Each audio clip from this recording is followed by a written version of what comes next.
Welcome, folksy folks. Welcome to Fabric of Folklore. I'm your hostess, Vanessa Y. Rogers, and this is a podcast where we unravel the mysteries of folklore. Folklore is so much more than folk tales. It's mythology, language, folk art, traditions. When we think of pirates, for instance, we think of it during the golden age of piracy in the 17th and the 18th century, although it has been around since the dawn of maritime trade and still exists in waters today. Piracy folklore continues to captivate audiences in movies and literature, although some of what we've been exposed to is part tall tales and legends that usually hold some truth, but also exaggerated fabrications. What this podcast is attempting to do is to find truths, to find origins, the heart of folklore that we've grown up with. Understanding our own folklore helps us to understand our truth, our history, and our origins, and that of other cultures as well.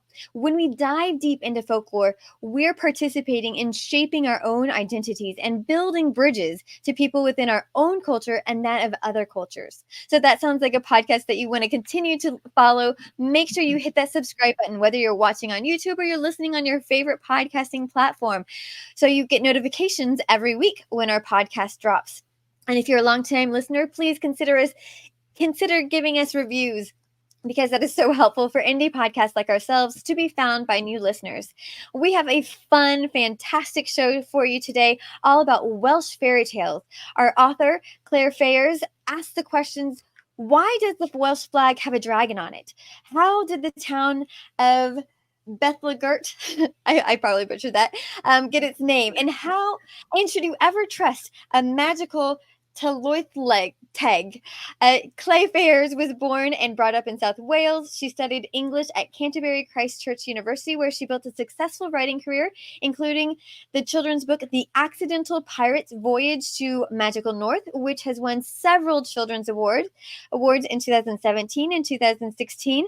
Claire has written 8 books, including the book we'll be discussing today, Welsh Fairy Tales, Myths and Legends. So thank you so much for joining us, Claire. Hi, Vanessa, and Noswaith Dda, which means good evening in Welsh.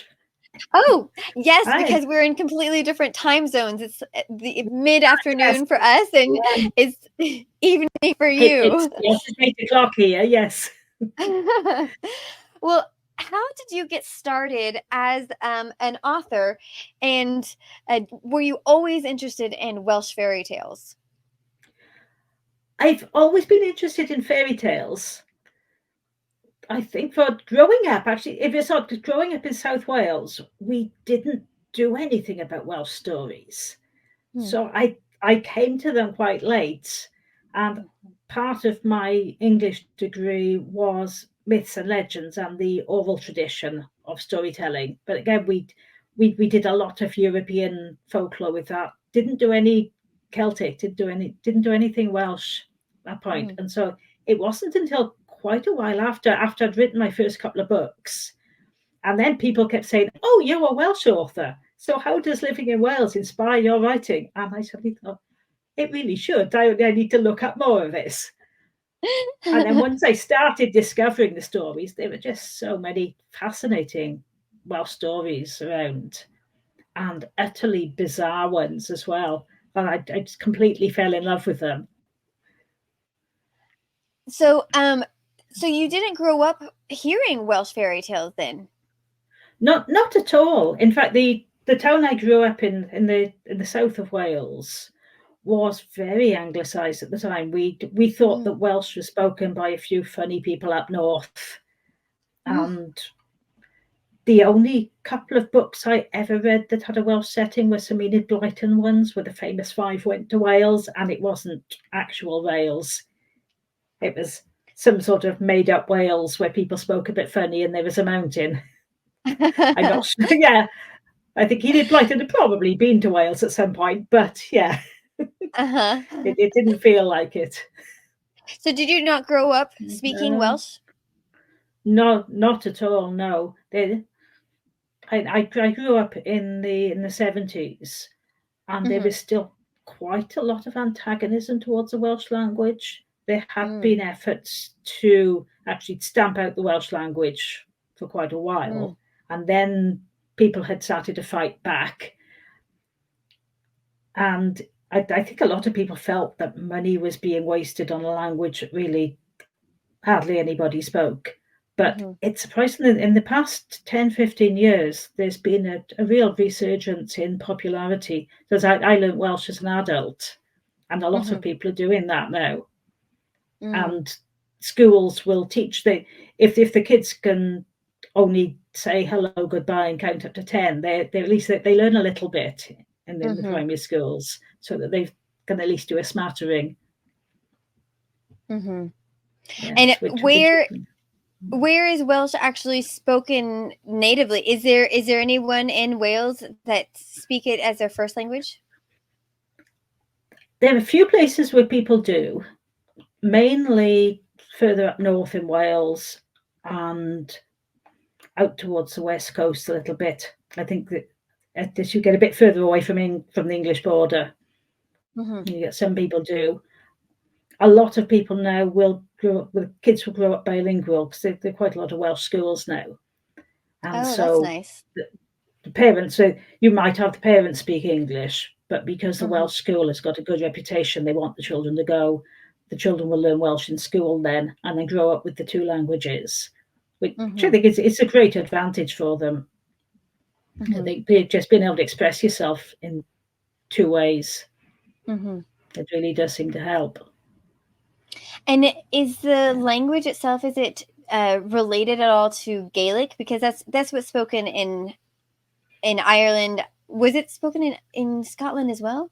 In Scotland, yes. And you've also got Manx on the Isle of Man and Cornish as well. I'm probably mixing up my regional languages now, and I'm terribly sorry to people in the Isle of Man. I get things the wrong way out. But there are a few sort of regional languages that are still spoken. And I think in Ireland, there are efforts to sort of promote the Irish language now. And I think more people are, and I think more people are getting interested in learning, because it's so much connected into the culture and the history of the country as well, that people are now gaining an appetite for their own stories, for their own national history, and the language plays a big part in that. I feel that too.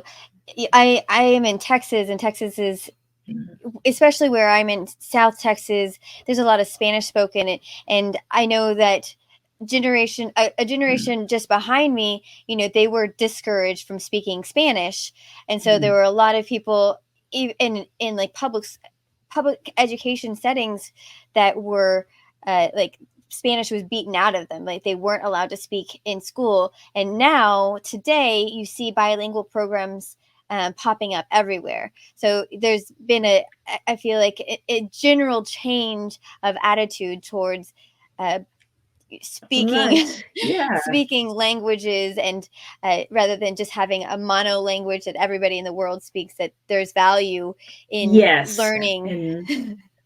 Yes, that sounds very similar. There was an infamous thing in Welsh schools at one point called the Welsh knot, which is a thing that would be hung around the child's neck. And if a child was heard speaking Welsh, this thing would be hung around their neck. And then it would be moved on to the next child if another child was heard speaking Welsh. And whoever had it on at the end of the day would be beaten. And yes, am I not? Yeah. And again, I don't know how much that was actually used and how much the teachers brought into it, but it is a thing that everyone would be aware of, that there really was an effort to, it was felt that speaking Welsh held people back. So people were obviously with good intentions trying to stop the children from speaking it. Right. And I guess it's the same sort of thing, but yeah. So because you didn't grow up with Welsh fairy tales, what fairy tale was do you remember having a favorite fairy tale growing up? I remember those. I think I had so many favorites, because I read at top speed. I still read about 3 times faster than most people, and people don't believe how fast I read. And I tore through books. We lived close to the library, I can remember the first time I came across a Greek myths for kids, and I was absolutely entranced with the ideas of flying horses and monsters with snakes for hair, and all the great epic tales, and loved those. And then I went right through all the Brothers Grimm, and I loved all those. I loved the darkness in those stories. Interesting. Even as a Some of child. the things, yeah, even as a child, I think I was drawn to that sort of slightly dark edge that some of them had. And there was often a natural justice in the stories that I really loved. That the youngest one who got kicked by the family would come out on top, and yeah, which is not fair. I was the oldest and I did the kicking, so I right. can't claim to feel any solidarity for that. But there was this sense of justice to the stories, and the sense that there was stuff lurking in the shadows that we generally don't notice. And I think a lot of the Welsh stories draw on that as well. So you don't feel like it scared you or scarred you at all to read those really dark stories growing up? Only in it made me obsessed with them for the rest of my life. I think that's actually a good thing. But no, I enjoyed that slightly scary quality to them. I'm glad to hear that, because I'm doing a collaborative program with Donnelly Fields, and it's called Fairy Tale Flip. And we were just discussing this about one of the we did it live, and one of the listeners said she read a few of the original Grimm stories to her grandchild, and they were kind of shocked at the harshness. And so we had a discussion about, whether or not it's appropriate to read them to our children today. And, we just had a conversation about that. So I'm glad to hear that you were really intrigued by it and not, damaged by it. Yes, I was certainly not put off or damaged by that. I mean, yeah, children are different. And when I was retelling mine for children, I had to tone down some of it, and yeah, absolutely. Like even my two kids. Yeah. Yes, absolutely. One of them I don't want to tell scary stories to, because her imagination is way too active. But she imagines everything. And one of the things I read in your bio was that you said that you attribute a lot to your local library, and I really love that, because I personally love that we have libraries and that we have access to all of these books, and I just find that libraries are such blessings. And so I just wanted to ask you a little bit about your library experience. Oh, completely. Yeah, and our library was. I remember it as being huge. It was a single room, so it was probably very small. But it was walking distance from our house. My mother didn't work, and there were four of us kids. And so, yeah, we didn't have much money in the house to actually buy books. But almost every Saturday when we were little, I remember that she would round up between me and my two sisters. I think my brother got out of it, but she would just take us down the library and let us loose on the shelves. And it was still when we had little cardboard tickets, which are great. So that there was no electronic system. You had these little things, little cardboard things, and there'd be a little slip of paper in the book. And you take the book out, the librarian would stick the paper into the ticket and then file it away. And she would rifle through these tickets so fast. It was like something magical that she could find the tickets again for you. And I just really loved it. And part of it was just being allowed to spend time there and look at books, find things that I liked, find things I didn't like, make my own decisions about what I wanted to read. I think as long as I was reading something, my parents didn't look too closely at what I was reading a lot of the time. So I was free to just really, read what I wanted. And I think that just had a really big effect on me as a child. Absolutely. I think books are, monumental in a child's life. So I agree. So let's get into your book, The Welsh Fairy Tales, Myths and Legends. How do you do your research for these books? Okay, well, this one, yeah, that's a copy of it there. Mm-hmm. It was actually my lockdown project, this one, because I had started doing some research on Welsh stories for a previous book I'd written, which was a fantasy that was set in Wales. Mm-hmm. And then lockdown happened, all my work got cancelled, and my agent called to say there's a publisher wanted to find a Welsh author to write the set of myths and legends, and would I be interested? And so, of course, I leapt on it. Mm-hmm. And normally, for something like that, I would travel. I would want to go to the places that were mentioned in the stories. I would actually want to talk to people and Mm-hmm. collect information that way. But because all my research for it was done online, and so I started off in very broad terms, just looking up different myths and legends. I already knew about the Mabinogion in Welsh, the main, sort of most best known Welsh collection. And Mm-hmm. then I just looked up folk tales of and different place names, different counties through Wales. And when I found something I liked the look of, I would then find every single version of it that existed online.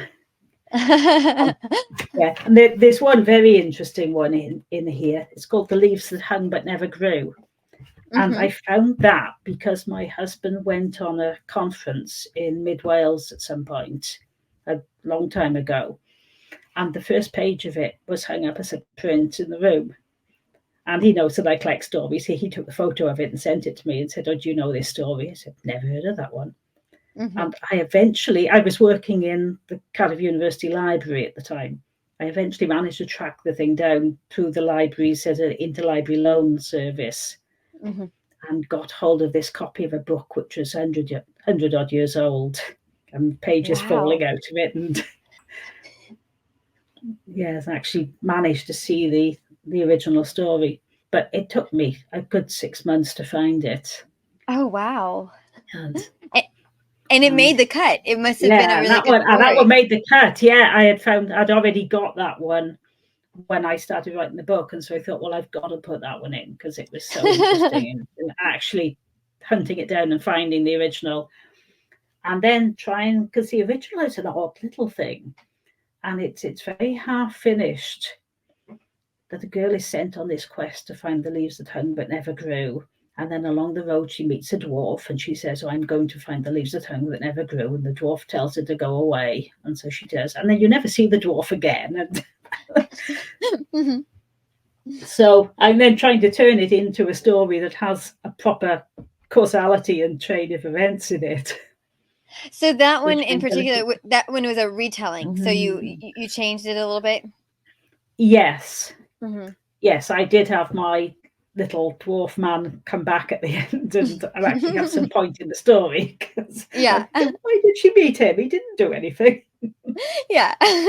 What was the point Yeah, of him? and I think part of that I think is that the a lot of the stories come from the oral tradition Mm-hmm. originally, and so they'd have been told around campfires and then the pub, whatever, and when somebody would tell a bit of a story to somebody who would half remember it, tell it to somebody else, and so on.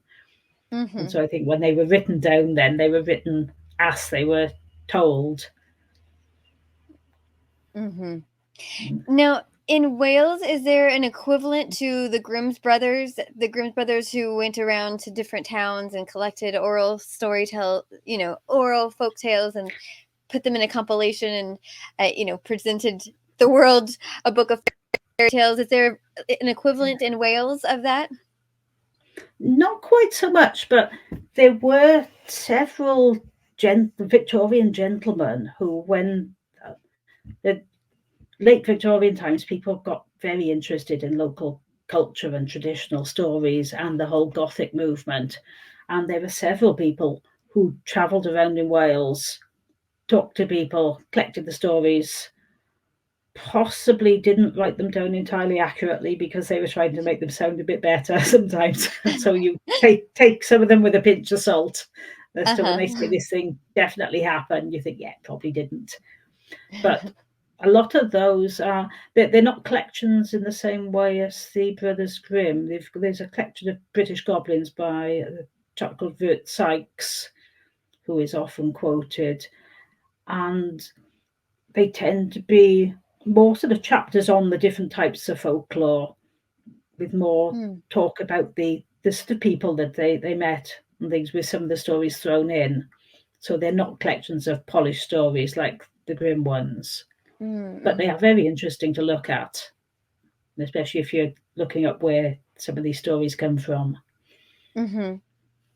And what was that book called? So it's Fritz Sykes is the author, and it's just British goblins. Hmm.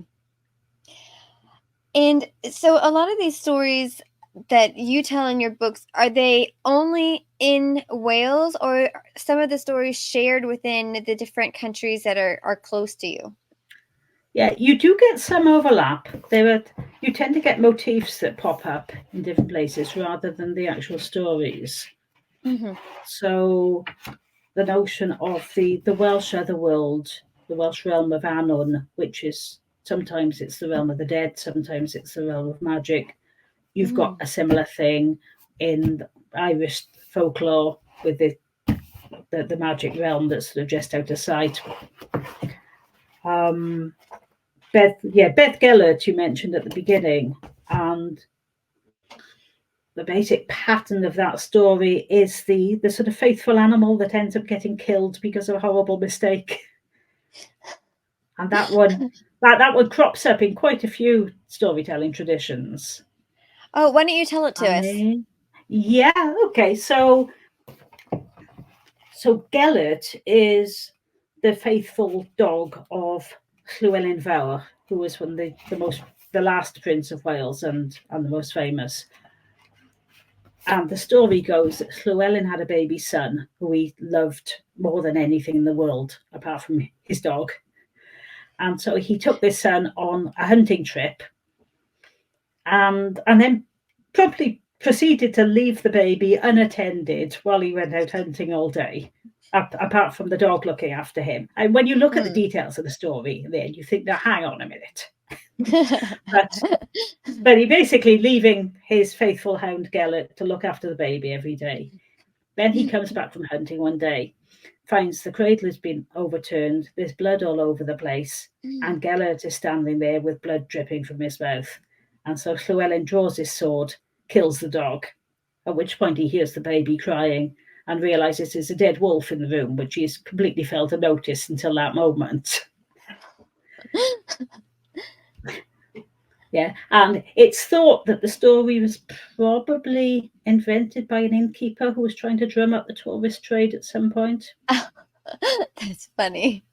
Although, From the but there is town. from the town, but you can actually go and visit the Gellert's grave in the town now. Oh, wow. And it's because the Has town it? is called Beddgelert, which means Gellert's grave. And there's a Oh, monument to the dog there now. But that story pattern appears in a few Indian stories. It appears in a few different cultures, and it's the notion okay. of the sort of the faithful animal, the faithful servant, who is mistakenly killed. Hmm. Did any other stories surprise you that you came across? Um, I think a surprising was the Welsh Devil is quite surprising. Okay. I started finding stories about the Welsh Devil, and in fact, there is a book that I have yet to read on the whole history of sort of folklore of the devil in Wales, which I really must get on and read at some point. But Mm-hmm. a lot of the devil stories, he's more of a sort of sprite or goblin originally, and I think then the Welsh religious revival happened, and the devil got attached to a lot of the stories, but he's more of a mischievous trickster type character than Mm. the actual devil in the Bible, and he likes to make bets with people, and he's not very bright. And so a lot of the time, a lot of the stories are about people uh, getting the better of the devil in some bet that they've made. But those ones are quite fun, and it's a very different character from the sort of biblical devil that you might expect. And did you? So did that make your story list in your book? Yeah, I've got quite a few. There's Devil's Bridge, which Okay. is actually the story happens not that far from where I live, where I think the bridge has fallen in because of a storm, and the main character, who's an old woman in the original, I've made her into a younger girl. She needs to get across to rescue one of the cows that's got stuck on the other side of the river. And up pops the devil. I'll build you a bridge across if you give me the first living soul that crosses it. It's another fairly common story motif. Mm-hmm. So she says okay, and once the bridge is built, she throws a bone or a stick or something for the dog to run across. And the devil, they say, "Oh, what do I want a dog for?" and disappears in a huff. So that's that one. And there's another Yeah. with there's a mountain called Mount Skirrid, and the the name comes from the Welsh word ysgwyd, which means split, because the top of the mountain is split. A Oh. bit of it slid off of the ice age, probably. But Mm-hmm. there's 3 or 4 different stories as to how it got split. And a couple of them involve the devil having a bet with a local giant called Giant Jack, who was a sort of giant and a sorcerer. And in one of them, he bets the giant that he can't jump from the top of that mountain across to the top of the next one, and he does, but he kicks a big lump out of the mountain. Oh, I love that. Yeah, so I've got a couple of those in there. So was it hard deciding which stories would make the cut and which stories would go in, or did it just Yeah, it really was hard actually, because there are so many good stories. I wanted to have some from the Mabinogi. Mm-hmm. That's the best known collection. I wanted to have at least one King Arthur, because King Arthur is strongly associated with Wales. And then, yeah, it was a case of lining them all up and thinking which ones do I think, which ones can I tell best, really. And because it's a collection for children, it's which ones are going to work best for kids, which ones will the children be able to connect with. Mm-hmm. And What age group is this book intended for? it's about sort of 9 to 12. But Okay. in a lot of it's on the syllabus in a lot of the Welsh schools now, and they will also use it for the younger, sort of 5, 6 years up, where the teacher will Mm-hmm. read them a story. I've had some lovely sessions in schools with the younger children where I'll tell them a story or two and then get them to sort of draw me pictures of monsters and dragons and things. So yeah, so it's good. And the stories take about 10 minutes to read, so it's been very good for story times in schools. This one, I think. Oh, perfect. And you said that. Can you talk a little bit about the challenges of retelling stories, because some of the stories you said needed a little bit of work? Yes, some of it is to make them more relatable for children. Mm-hmm. So some of the stories in here, for example, there's one called the Fairy Harp, where somebody acquires a magical harp, which he then misuses and it breaks. The original story, it's an old man who gets the harp from a fairy friend of his. In this one, there's a tradition of Welsh schools of Eisteddfod. And Eisteddfod is a sort of festival competition thing of arts and music. And so the kids will write poems and stories, and on Eisteddfod Day, they'll all go up and they'll sing a song or play a bit on an instrument they're learning, just to show the kinds of things they're doing. And so I just decided to set it during one of them. The boy is wanting to win the Eisteddfod, and he gets hold of the fairy harp. So that one actually fell. Once I decided on that, the story came together quite nicely, I think. Yeah. And trying to think of other ones. Now, which other ones did I have to change? There were a few like that where I changed the ages of the characters and just Mm-hmm. tried to tell them with children at the centre instead. There is one about, yeah, we've got the boy who asked questions, which it's a story of Cerridwen, the sorceress, and a magic potion she's trying to make. And she hires a young boy to stir the potion for her. And so I've told it from his point of view instead of hers. Oh, Again, is that kind of like the Stregonona book? The Stregonona story? Are you familiar with that one? I'm not sure if I know that one. It's one that I think it was written, well, at least the folktale retelling was written by Tommy de Paola, I believe. And there's, I think, 4 or 5 more that he's written. And it's I think it's from Italy. But it's basically what you were describing. She has a magical pot, and she hires a boy, and she goes away, and she says, whatever you do, don't mess with my pot. But he decides to make pasta, but he doesn't know how to stop the pasta from stop the pot from making pasta. He only knows how to make it. Oh, okay. And then it just continues until it like flows throughout the entire town. Sort of like Sorcerer's Apprentice style story. Yeah, this one's slightly different in that the boy's got to stir this magic potion every day for a year. And then it'll create these sort of couple of drops of very intense magic that'll give you the knowledge of pretty much everything. And at the end of the year, when he's stirring, the hot liquid spits onto his hand and he licks it off. And of course, he's then got all the magic.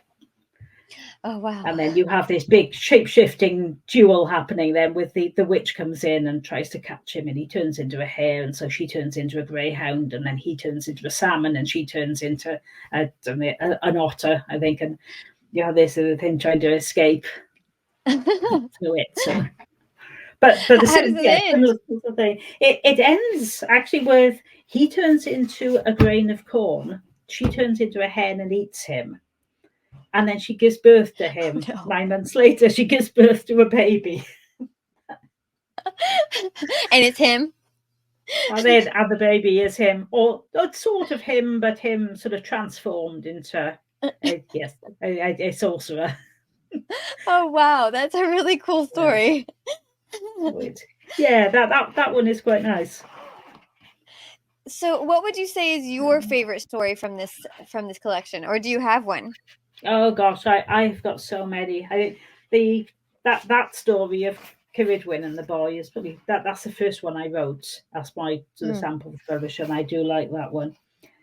There is another one called Flower Face of Tylwyth, which comes from the Mabinogion, which has got the silliest murder plot in any story I've ever read. Because there's a prince who's called Sleithlogifus, and he's protected with a whole load of magical spells that he cannot be killed by day or night, whether on foot or on horseback, whether dressed or undressed, whether indoors or out of doors, and he can only be killed by a cursed weapon that's been made on Sundays through the year, where the person has skipped church to make it, which is obviously the height of evil in those days.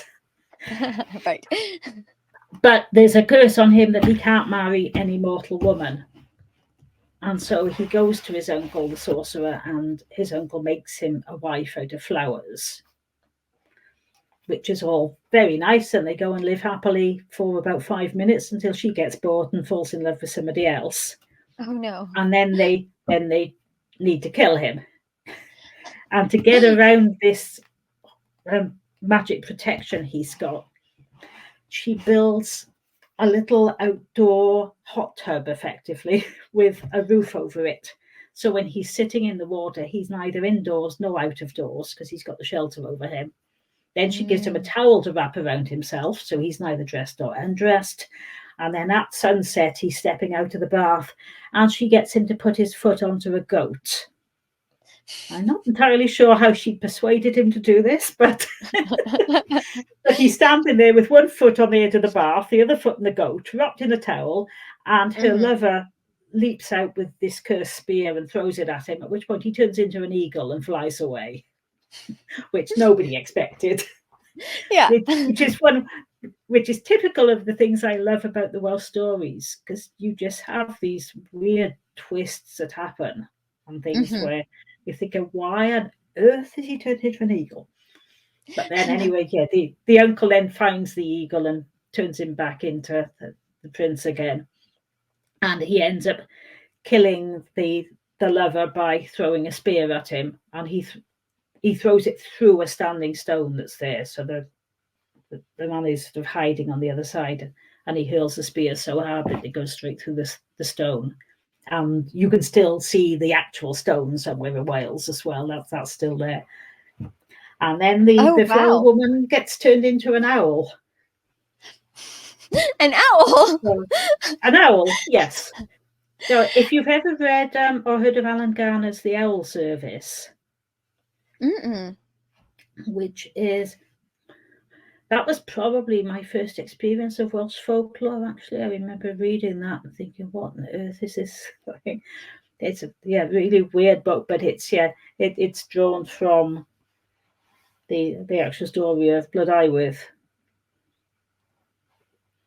where she's this woman who's sort of partly flowers, so innocent and delicate, but also owl, so she's the huntress and wanting revenge on the people who've wronged her.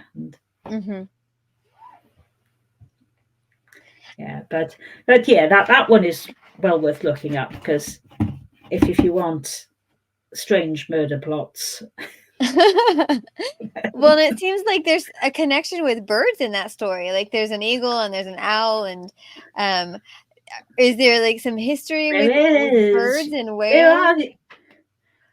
There were quite a few Welsh folk tales that reference them. Branwen, which I don't have in the book, and actually, I've just finished writing another collection, and I had to leave. I tried to put Branwen in and left it out because it's this big war between Wales and Ireland, which ends with, I think, only about 7 pregnant women are left alive because they hide in a cave, and in the end, it was just too bloodthirsty to put in and too problematic. But that story centres around Bran the Giant and his sister Branwen, who marries the King of Ireland. And when she gets to Ireland, she's beaten and mistreated, and she trains the birds to take a message back. And so then once the brother gets the message, he raises the army, and the whole thing ends in this Game of Thrones style between the two countries. But the birds are very important in that one as well.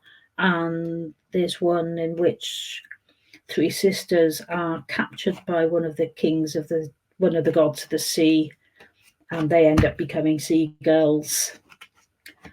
So there are a few where birds come in. That's so interesting. Do you have any idea why there is such a strong connection to birds and Welsh fairy tales? Yeah, I'm really not sure. In fact, now you've mentioned birds, I'm going to go have to look it up and do a bit more study on that. But there are certain motifs that do tend to recur, and the notion of shape-shifting is one, and birds in various forms. Well, shifting into a bird seems like the right option because it's hard to catch a bird in the air. Yeah.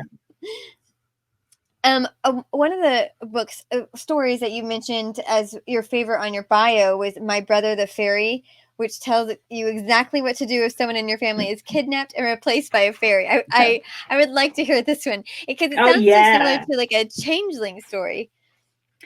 It is, and that's another motif of Welsh stories are the Welsh fair folk, the Tylwyth Teg, which literally means fair folk or fair family. And they can sometimes appear as human. They sometimes appear as sort of very small people, and they tend to hide in the corners of our world. So they'll be in the forests or lurking in swamps and places. And sometimes they can be quite friendly, and they can actually come in and do your housework for you. Other times they can just be malicious for no reason. It's that thing of it's almost representative of nature, because sometimes things work in your favour and sometimes they don't, and you don't really know why. And in My Brother the Fairy, the girl's brother, her baby brother, is replaced, and she is the only one who actually believes that this is no longer her brother there in the cot all day. And there is a legend that if one of the ways to get rid of the fairy changeling is to make them admit what they are. Again, if you can get one of them to actually sort of speak and admit their true nature, and then they've got to give you your baby back. And so there are various ways you do it. There are a few different versions of the story, and I think I'm going to have to check this one again now to see which one I used. She makes a teaspoon of porridge in half an eggshell, which she says she's going to use to feed all of the farm workers who've come in for the harvest. And the baby is watching her in the kitchen doing this, and then the baby then says, "Well, I'm older than the oldest tree on this farm, and I have never seen anything like that before." She says, "Ha, got you." And so then, does he switch back? And so then he has to switch back, and then she basically says, "Yes, give me my brother back, or I'm going to just throw you in the duck pond." And so they return the brother, but there's never any reason given as to why the changelings are taken. I think a lot in these changeling stories, it just happens that the baby's been taken, and suddenly there's a fairy child in its place. Which I think is another of those things where the stories can be quite ambiguous. Yeah, the same discussion I was talking about before on the fairy tale flip, we were discussing Rumpelstiltskin, and that was one of the burning questions I had. Why does he want her baby? Like, why does he want to steal her baby? But yes. But that's a common motif in a lot of fairy tales. Is, they are wanting babies. Yeah. It's very interesting. Rapunzel. Yes, I'll. Yes, you ate my lettuce. I'll take your daughter and look at the tower and leave her there. Yeah. Exactly. Why? Yeah.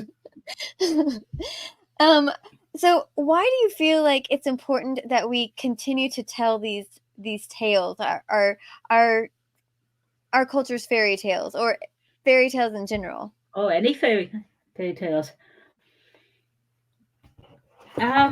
You have there's that famous G.K. Chesterton quote, which says they're important not because they say that dragons exist, but that dragons can be defeated. And I think that is one thing for children, to say that the world does have dangers. The world is not all nice. You will not always be safe and protected, but you can come through things.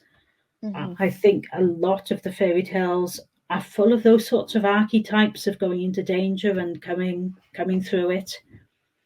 And the way that we tell them from one generation to the next, I think, tells us something about our own world, the way it is now. Because obviously, when we retell these stories, we're retelling them for ourselves and for children who are alive today. And so you've got the sort of the motifs and the archetypes and the bits of the stories that don't change, but then you can see the other bits that we can change to actually say what it's like to be alive today. And I think that's important. And I think especially because I grew up without any of these, it really is such a joy now to go into schools and see them telling Welsh stories and actually using the book that I wrote. As well. So it's a case of children reconnecting with their own landscape and culture and history as well. And by becoming interested in their own stories, I think then they become interested in other people's as well. And of course, and once we start to share our stories, we connect as people, which is an important thing. Absolutely. I love that. So for those that are not familiar with where Wales is or what the landscape of Wales looks like, can you kind of paint us a picture? Yeah, sure. I wrote some statistics on this just to make sure I Oh, get it right. So, I love basically, statistics. first of all, if you look at a map of the United Kingdom, you have Ireland and Northern Ireland, which is the separate bit, and then you've got the main body of Great Britain with Scotland at the top, England coming down the bottom bit, and then coming down into little leg into Cornwall, and then there's a bump on the side, and that bump on the side on the left is Wales. And the current population is about 3.3 million across the country, with most people being in the south. The capital is Cardiff, which has got 360,000 people or thereabouts at the moment. Oh, And then there's another. quite small. It is still, yeah. I mean, it's our capital city, but it's still yes. We could probably fit several Waleses into Texas. I don't know what the relevant sizes are. Yes. Yes, and then and as you go up Wales, then so you've got the coastal area where you've got a few big cities and some really lovely beaches and coastal bits, and then you go up, it gets hilly and you get mountains, and you tend to have more smaller communities. I used to live in Cardiff in the city. I've now moved it's about 20 miles north, but I'm now in a village of a couple of thousand people with a field of sheep opposite me, which is really lovely. Yes, that sounds lovely. Yeah. And what about the weather? What does the weather look like? The weather for the past, I think, about 4 weeks, it's been raining almost non-stop. It's been horrible. But yeah, we do complain that we get a lot of rain, but I mean the summer is lovely. You can get some really nice warm sunny days. But yes, we do get a lot of rain, and of course you will get snow up in the mountains, and it can get quite cold in the winter. But do you get a lot of snow? changeable.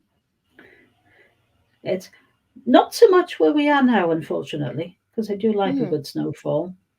But yeah, I feel like if you have to deal if you have to deal with really cold weather, you should at least be blessed with some snow, right? Yes.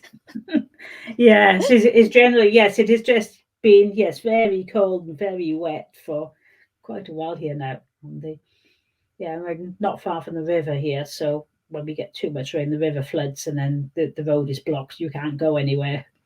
Oh, wow. And what would you say is the culture of the Welsh people? How are they different from the surrounding areas, from England or from Cornwall or from Ireland or North Ireland? How are you different or distinct?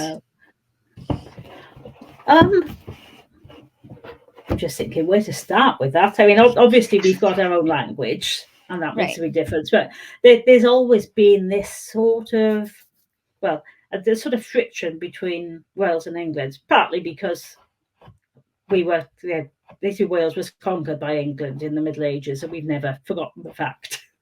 I think so. You've always got this rivalry between Wales and England.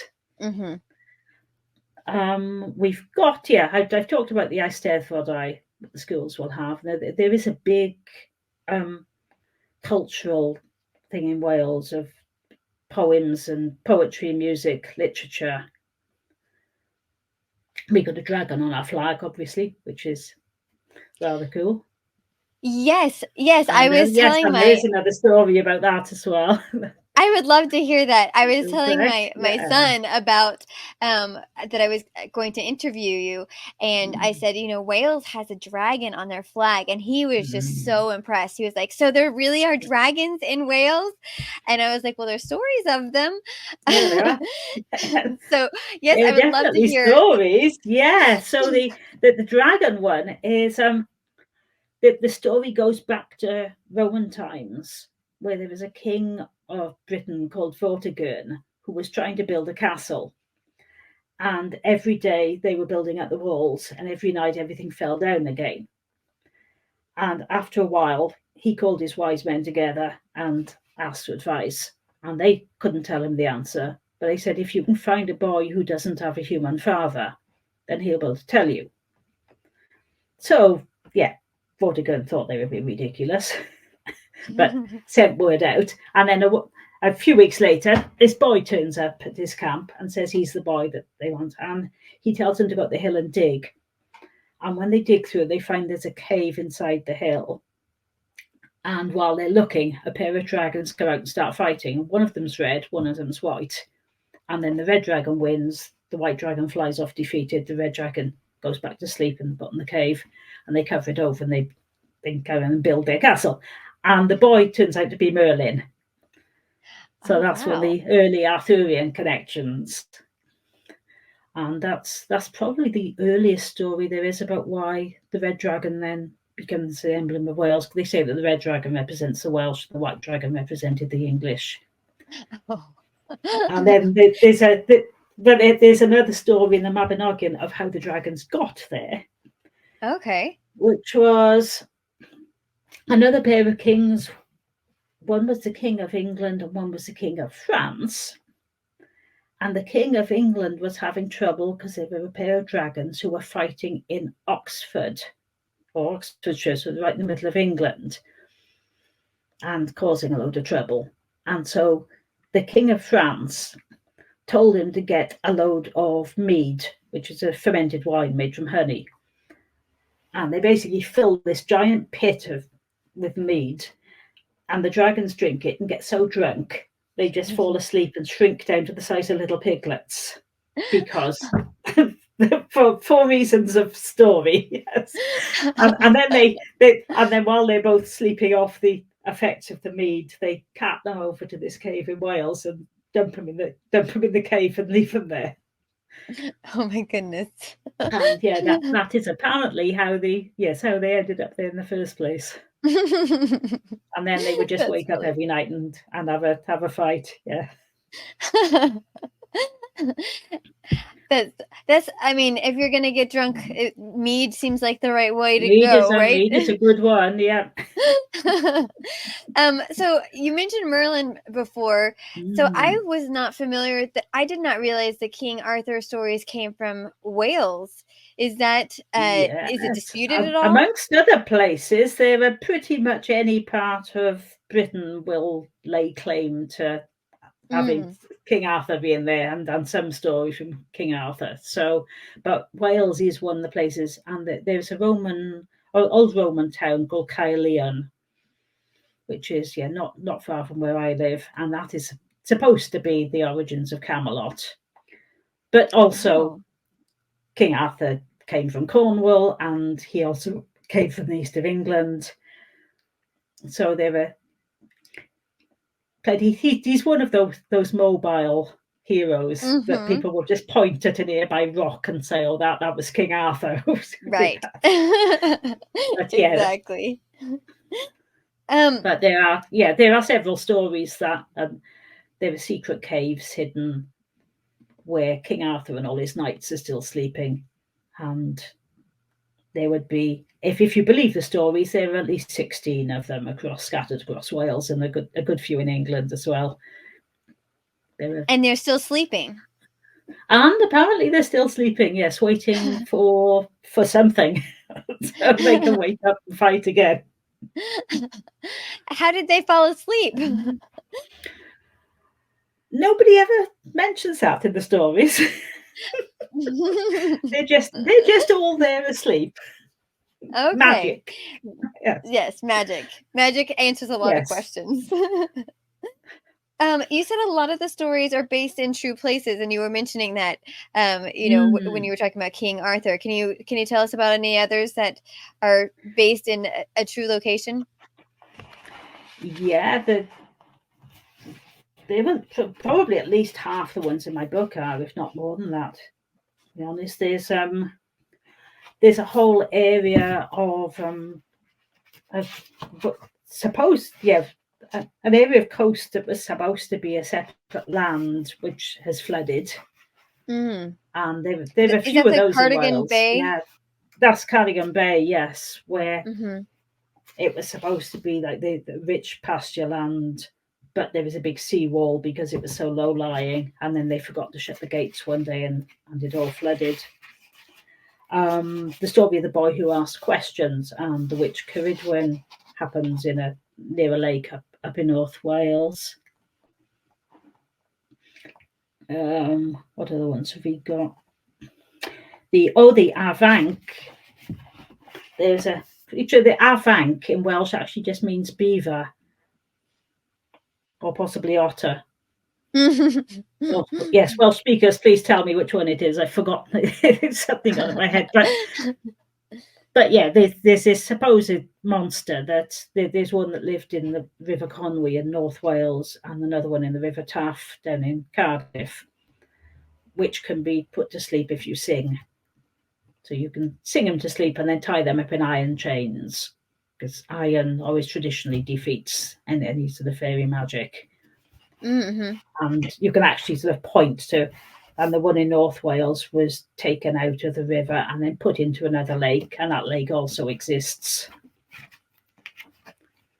So there are a lot, and I think that people used to, I think, just point at whatever nearby landmark there was and say, oh, sort of, yeah, you see that mountain, or you see that lake, and then they would attach the story to it. Uh-huh. Yeah. There was one, Black Mountains of South Wales. There's a giant.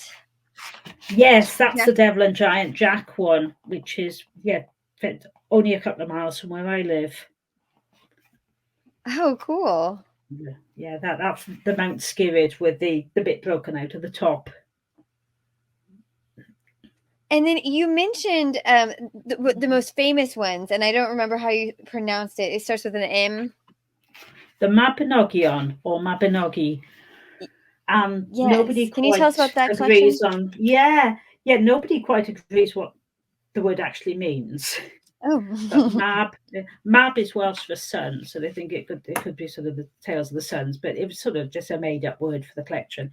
It came from, it's one of the oldest prose writings in Britain, which was called the Red Book of Hurgest. It was found in Hurgest Court and it's got a red cover, so they ended up calling it. And the Mabinogion was in there along with a lot of other writings. And it's a collection of the epic tales from Wales.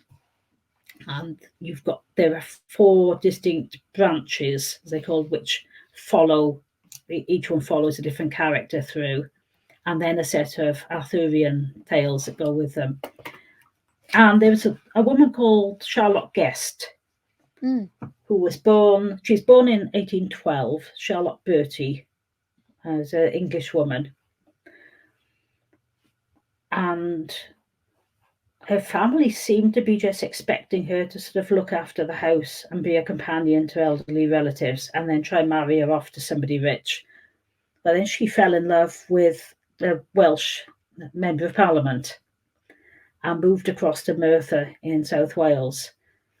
And she'd already learned about 8 or 9 different languages by then anyway. Oh, wow. And so, of course, coming into Wales, she immediately started learning Welsh. And somebody lent her a copy of this Red Book of Hurgest, and she decided she was going to translate the Mabinogion. And there had been somebody else had done 1 or 2 of the stories previously translated into English, but she made a complete translation of them, brought them out like 1 a year for several years. And given the Victorian interest in that kind of thing at the time, they proved extremely popular. And then I think, then her husband then died. The husband was a lot older. She caused a family scandal when she got married, because they married within about 3 months of having met, and he was much older than her. And then when he died, she married somebody who was about 20 years younger than her, and caused another scandal. Wow. And in her old age, she collected china, cups and saucers and teapots and stuff. And there's a huge collection which is still in the British Museum now of those things she's collected. Oh, wow. But she was a fascinating woman. because she managed, had helped her husband with managing the ironworks and the whole industry, because there's a the iron steel industry in Wales at the time was huge, and the entire town would have been employed there. And she set up schools and libraries and had education programs for the children. And I think had about 7 or 8 children of her own, and then also, taught herself Welsh and translated these things from a very old sort of, not currently spoken Welsh into English. What an incredible woman.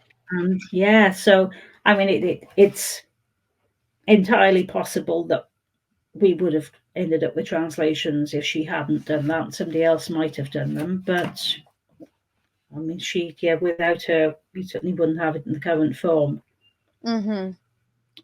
That's amazing. And and that one, of course, you can find her if you just look up Charlotte Guest and Mabinogi online.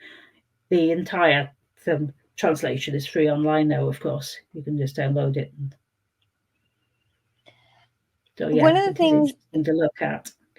When I was reading in your book, you said giants, enchanters, when Wales were ruled by kings who were often at war. And it made me wonder, do you feel like war increases folk tales and fairy tales? That's an interesting question. And I'm not sure about the answer. I think it might increase our need for them. Because you can symbolize what's going on in the war by having giants and enchanters and monsters that get defeated. So you might not be able to verbalize the sort of things that you're having to live through at the time, but you can defeat the evils symbolically, maybe. And maybe if people are feeling that they are under threat and their way of life is under threat, then the traditional stories become even more important, because that's a link back to the things that they know and their way of life. Yeah, it gives them some sense of control a little bit. Yeah. Well, what have we missed? What have we missed? Wow.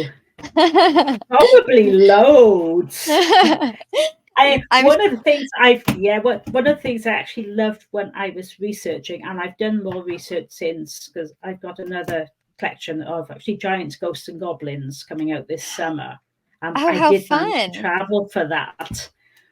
But you've got these sort of traditional epic style things in the Mabinogi, and you've got other stories that are quite well formed and people have obviously told many times. And then you've got these odd little snippets of things which are sort of often fragments of stories on things that people half remember that have been passed down. Like there's a legend locally, and I only came across it because I managed to find a reference to it in one book, so I'm not even sure how accurate it is. But apparently there's a river on the South Wales coast where if you had been the type of greedy person who'd hoarded all your wealth all your life, when you died, in order for your spirit to rest, somebody had to take your hidden stash of money and go chuck it downriver. And it had to be downriver, not upriver, which is a really curious little detail. And I've tried to explain that in the new book that I wrote, but you get these little tiny details and things that you don't know why they're there. And because you've lost the context, they don't completely make sense anymore, but they're just fascinating little bits. And they seem to sort of exist under the surface of the better known stories. And you can find bits like that all over the place if you go digging. I know, I love those. I love those little tiny details. I think that there's so much there, and so helpful when we have the context, but we don't always have it. And a lot of times Yeah, it's lost in translation. yeah. And of course, if for people like me writing, it's a real gift then, because if you haven't got the context, of course, you're free to invent something around it to make sense of the details. Right, exactly.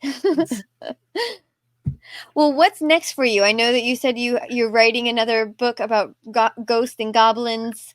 Yeah, that's going to be out this summer, which is Welsh Giants, Ghosts and Goblins. And will Which has that one, gone, but that yeah. will be available outside of Wales or mostly just in Wales? It's been published by a Welsh publisher, so it'll be mainly you'll be able to get it through the UK throughout the UK. You Mm-hmm. couldn't get them electronically on Amazon internationally, but yes, if you wanted to buy an actual paperback copy, you would have to order it from the UK, unfortunately. Mm. But I mean, they might manage to find a publisher in the States for it. It'd be nice if they did. Yes, But I yeah, hope so. but that one's coming out this year. Yeah, and Well, yeah, that that one sounds was a lot super of fun fun. to do. Yes, and it was a very different one actually, because the Welsh fairy tales, myths and legends, it was mainly retellings, and I changed some of the details, and I changed the characters and things, but tried to keep to the actual details of the stories. Mm-hmm. The editor I had in this new collection was saying, "Well, why don't you go off on tangents? You did, like, use the original story as inspiration to write a different story." And then so I've got a lot of spin-off stories in it. I have one nice one where all the lady ghosts in Wales, because a lot of places in Wales are haunted by ladies in different colour dresses. And I thought, wouldn't Wow. it be fun if they all got together somewhere for a Jane Austen style tea party? Yeah. And so there's a story where all the lady ghosts come together for their annual Lady Ghost Conference. That's so fun. Yeah. Yeah, but Well, yeah, I will put some of that onto my website close to the time. So if anyone's interested in them and in some of the original stories I've used, they can always check out my website for that. yes, and we will definitely be adding that to our website. In the show notes, we'll put your website up there. Oh, And that's great. the clairefayers.com, right?